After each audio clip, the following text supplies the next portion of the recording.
एक औरत पठान इंस्पेक्टर से। मेरा शोहर एक हफ्ता पहले आलू लेने गया था, अभी तक वापस नहीं आया। पठान: तो बहन आप कुछ और पका लो। बीवी शोहर से: सुना है आपका दोस्त गलत लड़की से शादी कर रहा है, आप उसको रोकते क्यों नहीं? शोहर: मैं क्यों रोकूं, उस कमीने ने मुझे रोका था क्या? उस्ताद पठान से: कहानी सुनाओ। पठान: एक दिन हम उनके घर गया तो वो सोए हुए थे, फिर एक दिन वो हमारे घर आए तो हम सोए हुए थे। नतीजा, जैसा करोगे वैसा भरोगे।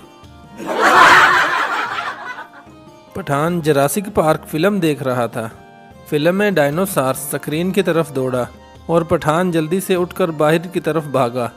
उसके दोस्त ने उससे कहा, ए बेवकूफ़, डर क्यों रहे हो, ये तो सिर्फ फिल्म है। पठान: मुझे भी पता है कि ये फिल्म है, मगर उसे क्या पता, वो तो जानवर है ना। वकील जज से: माय लॉर्ड, कानून की किताब के सफ़ा नंबर 15 के मुताबिक मेरा मौक्कल बेगुनाह है। जज, किताब पेश की जाए। किताब पेश की गई। जज ने मतलूबा सफ़ा खोला तो उसमें 5-5 हज़ार के 2 नोट रखे हुए थे। जज: इस तरह के 2 सबूत और पेश किए जाएं। पठान अपने प्रोफेसर से: आई एम गोइंग का क्या मतलब है? प्रोफेसर: मैं जा रहा हूँ। पठान: ऐसा तो तेरा बाप भी नहीं जा सकता, पहले मतलब बता।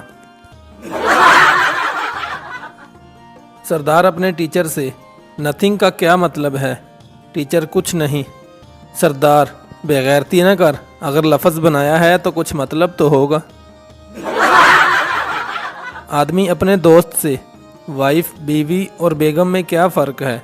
दूसरा दोस्त: कुछ नहीं मेरे दोस्त, ये इंडिया, भारत और हिंदुस्तान की तरह एक ही मुसीबत के 3 नाम हैं।